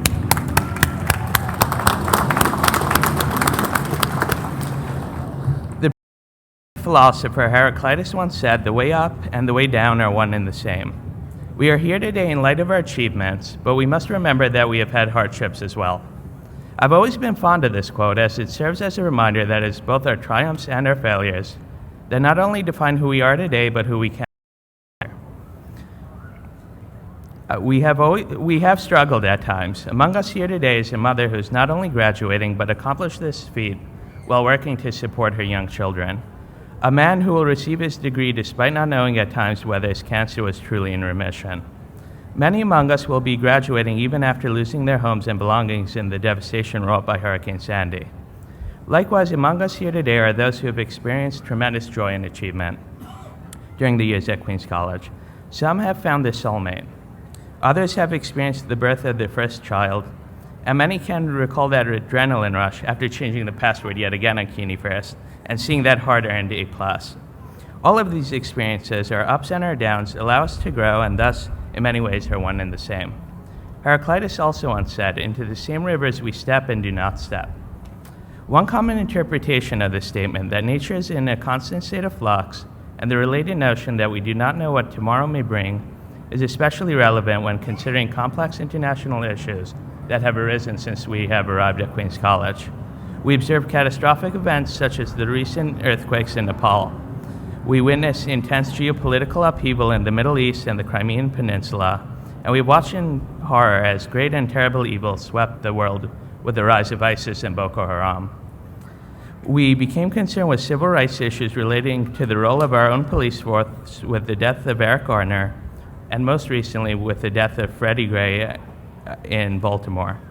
We fought for our rights to freedom of speech following the Charlie Hebdo massacre, and questioned the safety of international travel following the disappearance of Malaysia Airlines Flight 370 and the crash of Germanwings Flight 952 9 weeks ago. From all of these events, we have come to realize that the world isn't static. As we venture into the world, we will be faced with enormous challenges in an ever-changing environment. Protagoras once said, "Man is the measure of all things, of things that are, that they are, of things that are not, that they are not." For millennia, this statement has been considered as a justification towards cultural relativism, and yet it brings the issues we will face upon graduation into context. As human beings, our wants, our desires, all of our accomplishments, and that which drives us are only limited by our ambition, our own measure. In light of the many world issues that have come into focus during our time at Queens College, it will be on us to solve them. We ought to keep in mind the brilliant insight from Heraclitus that the way up and the way down are one and the same. For many of us, getting to where we are today was not easy, and we have all grown both from our triumphs and our failures. In the road vision, however, always keep in mind that it is by our own measure that we have accomplished and will continue to accomplish great things. To put things into perspective, the first liberal art institution, Plato's Academy, was established in 387 BC and the first university around 600 AD. The oldest university is thus over 1,000 years old, and yet some of those graduates still haven't figured out what they're going to do with their bachelor's in philosophy. On a more serious note, there are thus those among us who after 1,000 years will be the first members of their family to graduate from university. Now that's an incredible accomplishment to consider. Class of 2015, we leave here today as different people than when we entered Queens College. While we have all taken different paths on our arrival here today, all of us have had the tremendous opportunity of improving our lives through education. With this education, we have the ability to change the world. Like our predecessors before us, to mitigate geopolitical, let's end global poverty, world hunger, and debilitating disease. Let's find safe and alternative methods of travel. Let's protect our freedom of speech, and let's find solutions to sensitive civil rights issues. It will be on us to find solutions, to come up with innovations, to lead our society to greater heights. The comings will be tough and the goings even tougher. At times we may face challenges, but we should always remember that we are only limited by our own measure, even in the tremendous flux of the rivers of time. We have and will continue to accomplish great things. Through knowledge, we will find ways to better ourselves and the world around us. Class of 2015. Never lose the desire to grow as people, to develop, to better the world around you, and always move forward. While the way up and the way down may be one and the same, may your life's journey continue ever up. Congratulations.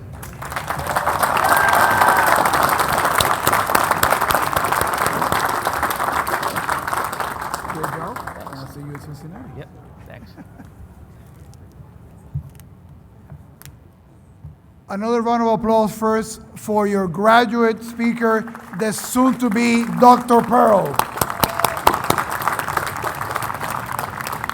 I am now pleased to welcome a quartet of students from our Aaron Copland School of Music to sing an arrangement of Blue and Silver, an ode to the traditional school colors of Queens College. Could you please stand?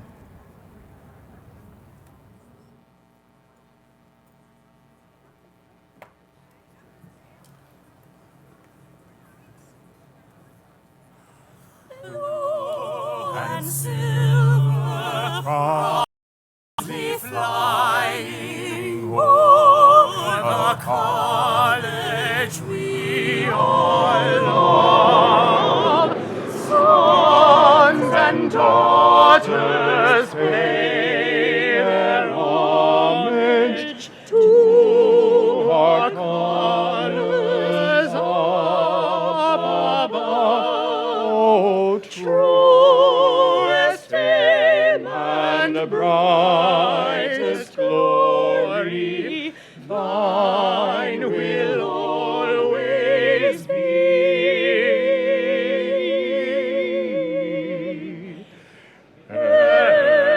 Evermore we'll sing thy praises, Queens. Our hearts go out to thee.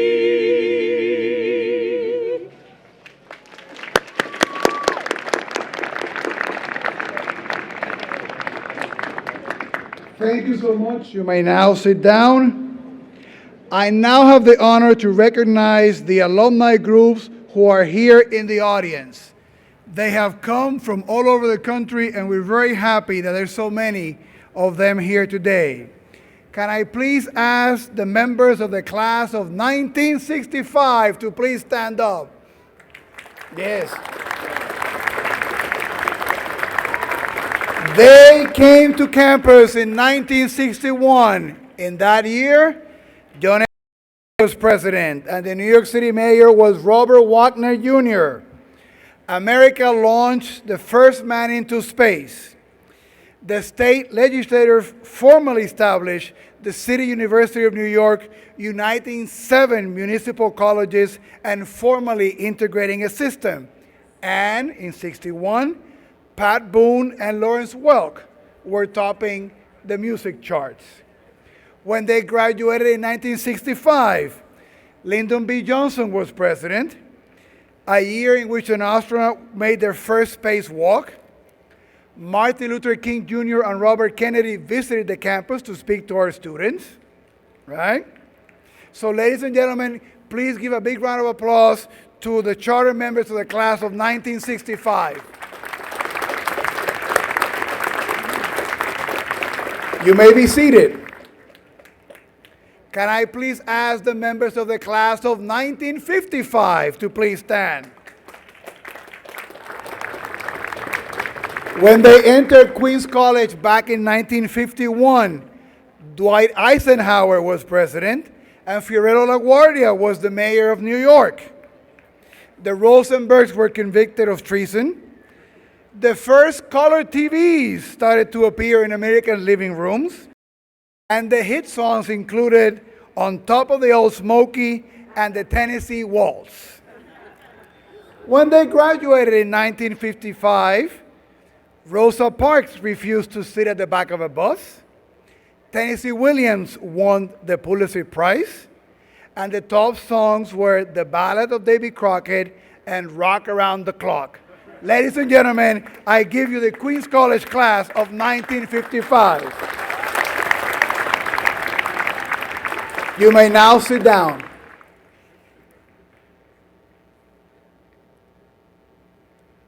We have one member of the class of 1945, the fifth graduating class of Queens College.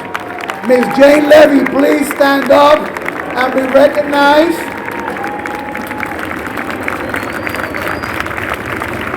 When Jane entered Queens College back in 1941, right, the country will be soon entering a war in which much sacrifice will be required.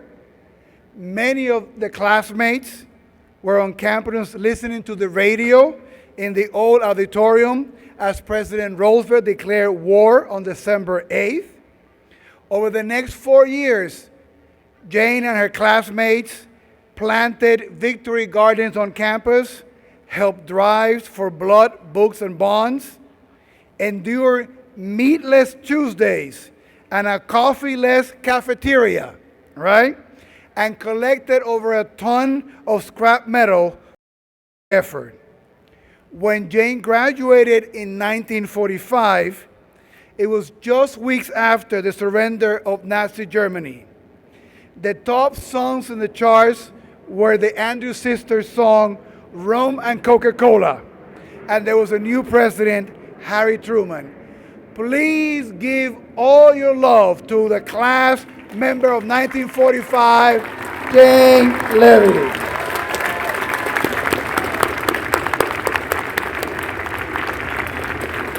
Jane, you may sit down.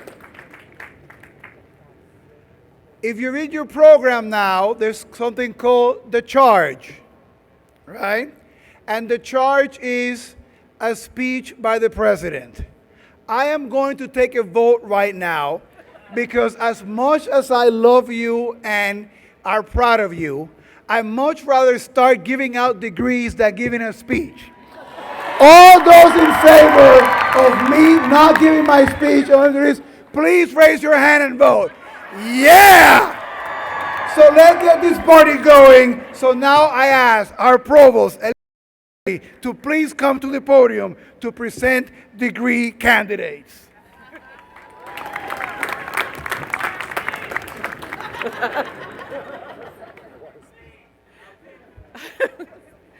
I got it. You'll get one later by your own. We will now proceed with the conferring of master's degrees. The program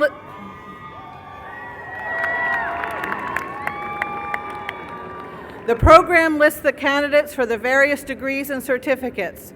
The students being hooded were chosen from among our top students in each degree category. These representatives will be hooded by Adam Rockman, Vice President for Student Affairs. Will the candidates for the degrees of Master of Arts in Teaching, Master of Fine Arts, and Master of Music please rise?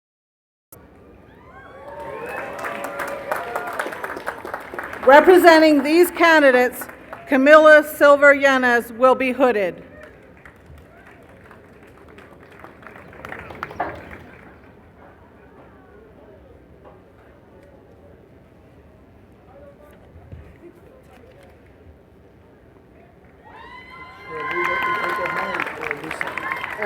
I think over there, yeah.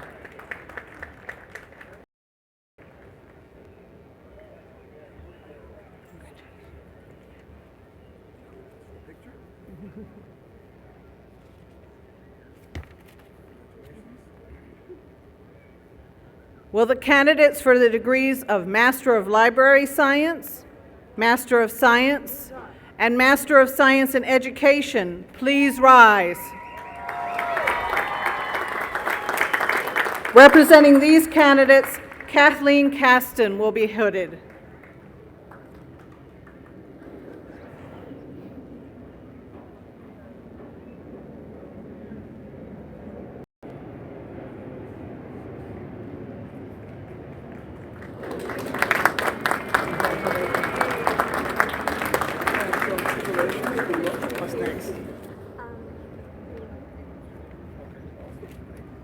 Please be seated.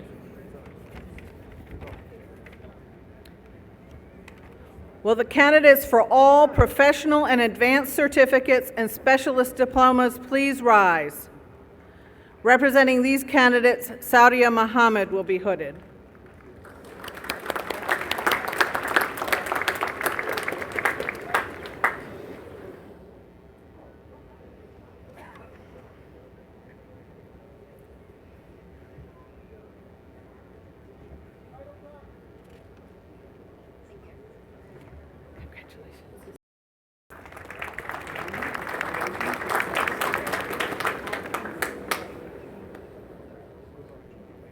Now, will all the candidates for master's degrees and all professional and advanced certificates and specialist diplomas stand? President Matos Rodriguez, I present to you these candidates and respectfully request that you confer upon them the master's degrees, professional advanced certificates, and specialist diplomas for which they are qualified. You have to give me a little love. Okay. By the authority vested upon me by the Board of Trustees of the City University of New York, I hereby confer upon you the master's degrees, professional and advanced certificates, and specialist diploma for which you have qualified with all the rights, privileges, immunities, and honors pertaining thereto. You may now switch your tassels from the left to the right. Congratulations, and please be seated.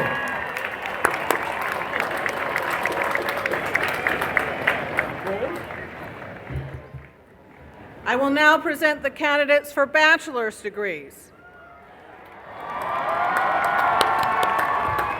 Will the candidates for the degree of Bachelor of Music please rise? Representing these candidates, Malaya Baudilian will be hooded.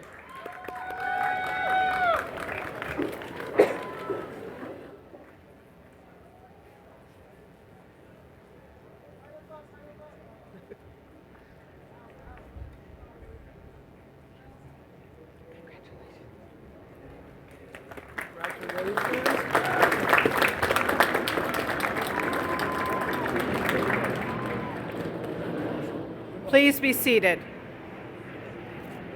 Will the candidates for the degree of Bachelor of Business Administration please rise? Representing these candidates, Jonah Kanowitz is hooded.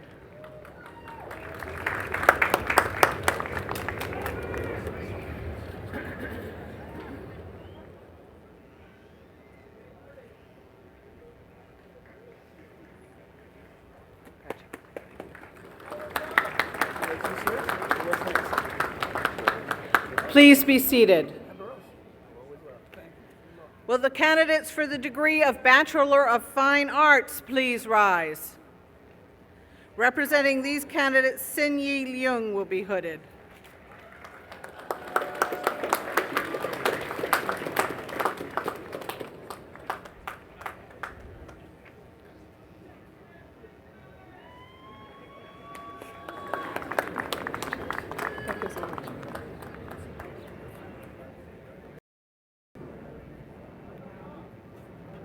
Please be seated. Will the candidates for the degree of Bachelor of Science please rise? Representing these candidates, Syamir Rahman will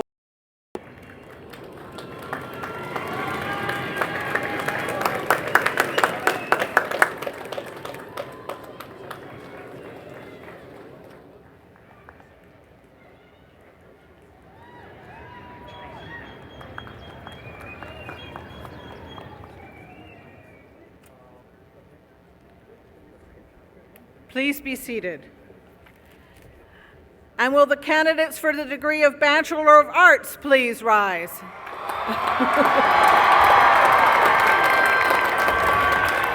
Representing these candidates, Nicola Kornbluth will be hooded.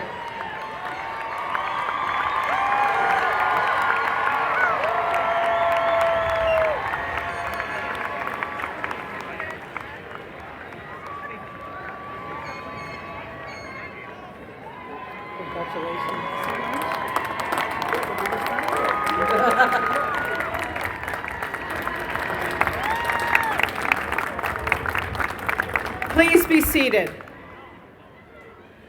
Now will all bachelor degree candidates please rise?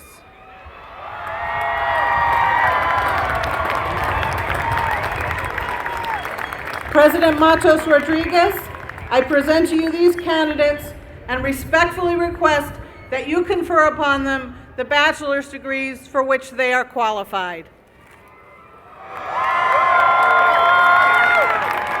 Are you ready? Are you ready? By the authority vested upon me by the Board of Trustees of the City University of New York, I hereby confer upon you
need to do a little rearranging. I'm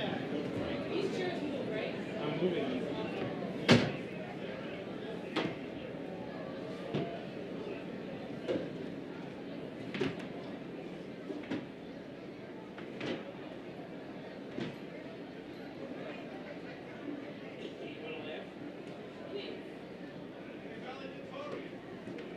I went to the office last night.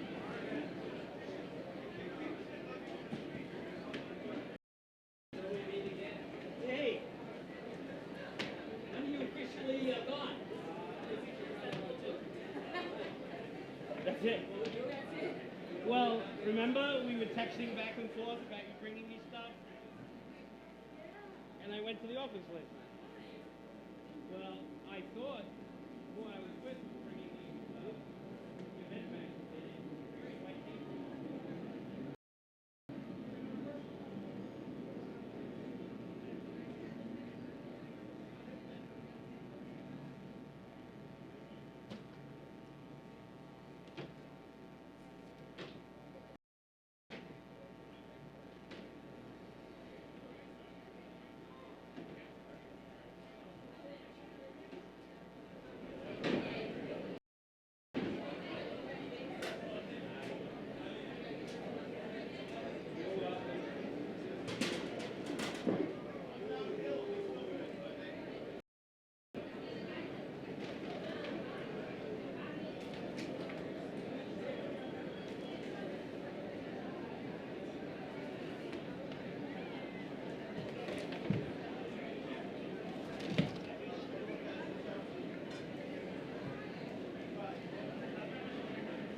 To rest the boxes on. Matter of fact, maybe I'll put them